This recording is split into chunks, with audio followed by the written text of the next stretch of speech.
Moving over to football here, specifically recruiting, as that's kind of starting to heat up, and I've been paying attention pretty closely over the last couple of weeks to okay, what are the top kids in Louisiana doing, and what are LSU's odds to get them? Who do they need to get?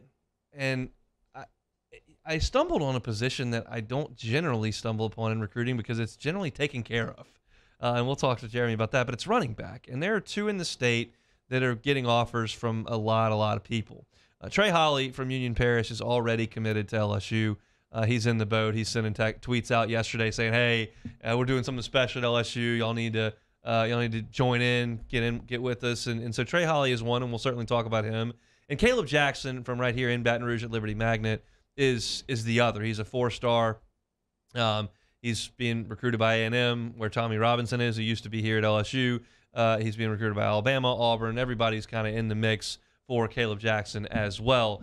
And these are guys that LSU would do well to land because you're looking at your current running back crop, and John Emery's in his last year, and Noah Cain's going to be in his last year. And Armani Goodwin, I think, is talented. Do I think he's going to get the ball 28 times a game against Alabama? Probably not.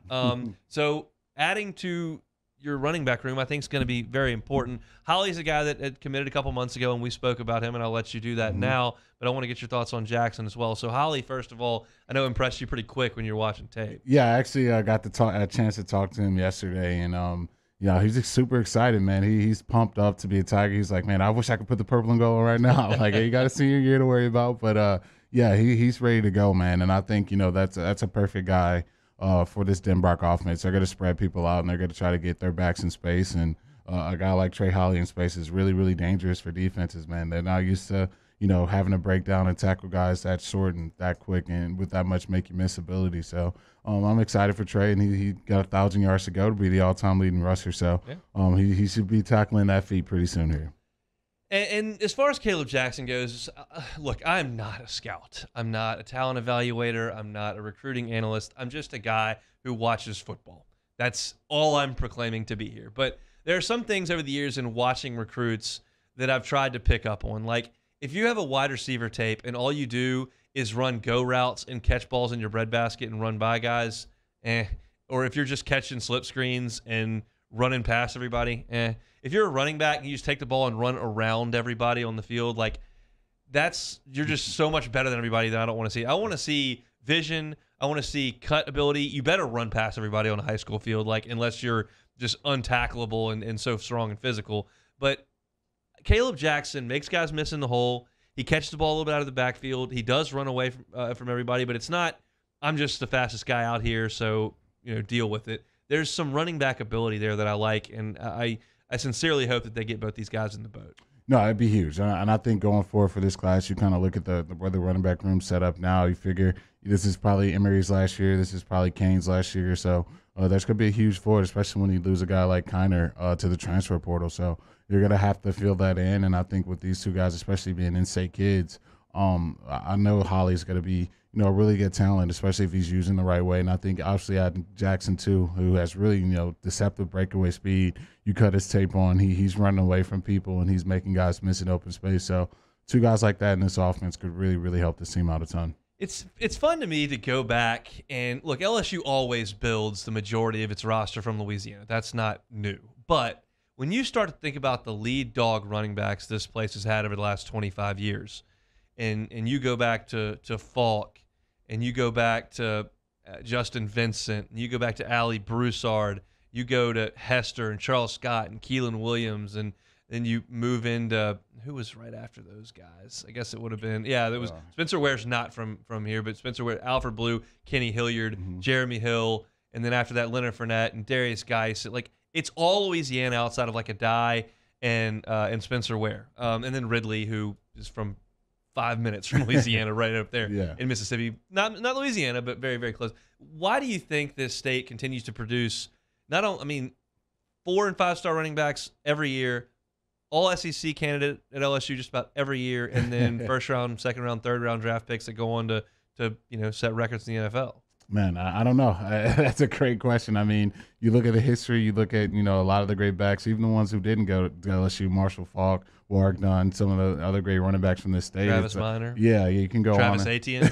Yeah, so you can go on and on. It's just really a talent-rich state, man. I wish we could pump out quarterbacks like that, but that's a different conversation. But, yeah, the running backs is definitely a position where you don't have to search far and find a really, really talented guy who can definitely play at the next level for sure. I was listening to Chuck Oliver last night after Pluckers. He's on from 8 to 10 here, and I was going home and listening to him, and he was talking about how California's always got 4 stud quarterbacks every year. Mm-hmm. You can just go to California, there's going to be a great quarterback, and then Yeah. I started thinking about and running back comes to mind. We have some pretty good defensive linemen you could run through the years that have come through here, and offensive line's been a little bit of a struggle, especially tackle. Not as much, and quarterback we know has been a huge struggle. The wide receivers have been really good, Nodell and Jarvis and Jamar and Terrace, and there's been some pretty salty wide receivers that have come out of here as well. But they've also you've gone out of state to get Dwayne Bowe and JoJo LaFell and some of those guys. So it's just less of the time running back in Louisiana. And I think the one time we thought maybe you were kind of running low on talent at running back, Nick Brissett ran for 1,000 yards, and the next year Clyde led us to the national championship and went in the first round. And that was when you thought the talent level was down at that position. It's remarkable to me to think back on the running backs that have come through and realize that we don't ever leave the state for that guy. No, it really hasn't. You really go back, especially really the top end. I remember it was the end of the world, especially at my school when Joe McKnight decided not to go to LSU. Oh, my God. I'll tell that story in a second. Everyone was having a heart attack. What is this guy doing? I forgot it's about him. Taboo to not go to LSU if you're a Louisiana running back. So, I think you look at the other ones. I think you really not too many guys that left this state, and really that was that top end. I think Joe's really the last guy I can really think of. I didn't mention Joe McKnight, and that's a huge miss. So that was in my following recruiting heyday. I was 1 year older than Joe, so when he was going through recruiting, I was a freshman at LSU. And the stories coming around on the internet, on text messages, in the bars, Les and Pete Carroll both went to the house the same night. Les was leaving. Pete Carroll came in and put Reggie Bush's Heisman on the coffee table and was like, "This is what you play for." And I remember this, clear as yesterday. I was in my dorm room at Herget at LSU, and everybody's got ESPNU on the TV. And Joe McKnight comes out, and we didn't like the color tie he was wearing, and he puts on the USC hat. And you can just hear down the hall expletives flying, chairs being thrown, God, people screaming, no, Les, how could you let it was Armageddon in Herget Hall when Joe McKnight did not come to LSU. No, that's the same way it was at my school, man. It was blew people away, man. It never happened, but that's just the stronghold that the state has on the backs, man. And so it was crazy to see kind of Joe take his talents there, but yeah, I don't think you would see too many more leaders. I know A&M had a little, something to say about that last year. But I got more Joe McKnight stories. We're gonna stay on this for a second. So, my senior year, I didn't play high school football. I played basketball, and the Tuesday before the playoffs started, I went up in the jamboree and sprained my ankle pretty bad. It was bad. I heard it pop and went to get x-rays and the whole deal. It was bad. So I couldn't go down to support my classmates in the playoffs. This was Katrina year.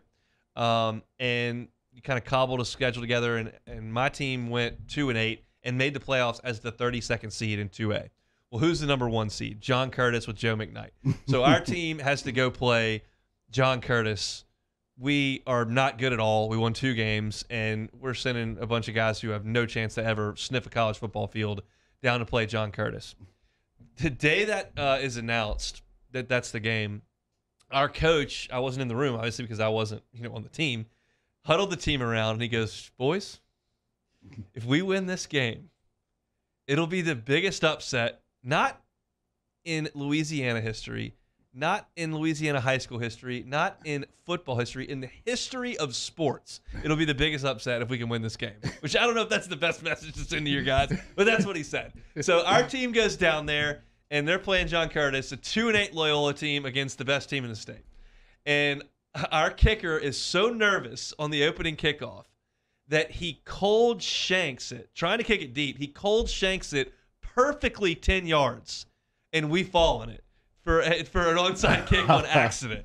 And we get the ball, and so everybody's going nuts. Of course, we go 3 and out. Joe McKnight's stats that day, 4 carries, over 150 yards, 4 touchdowns. He didn't play the rest of the game.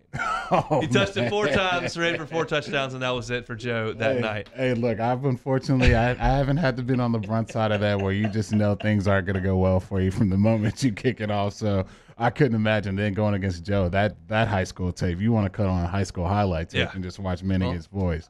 That dude. I watched his highlight tape many times that year, and my friends are on it. And a couple of them, I think in my head, like, these are fast guys. I've grown up with them. Like, they are fast. They are leadoff hitters in baseball. They're wide receivers in football. Like, they can run. Joe is just cool moving, and they are hauling it, and he's like just gaining ground away from him. It was not. I mean, one guy returned kicks for the Jets, and one guy, failed out LSU. Like, it's just not a fair fight when you're talking about Joe McKnight against the Loyola Flyers. But that's your story about running backs in Louisiana here on a June Wednesday. Thanks so much for watching Hunt Hill on YouTube. Now do us a favor, hit the red subscribe button below and throw us a like. See you next time.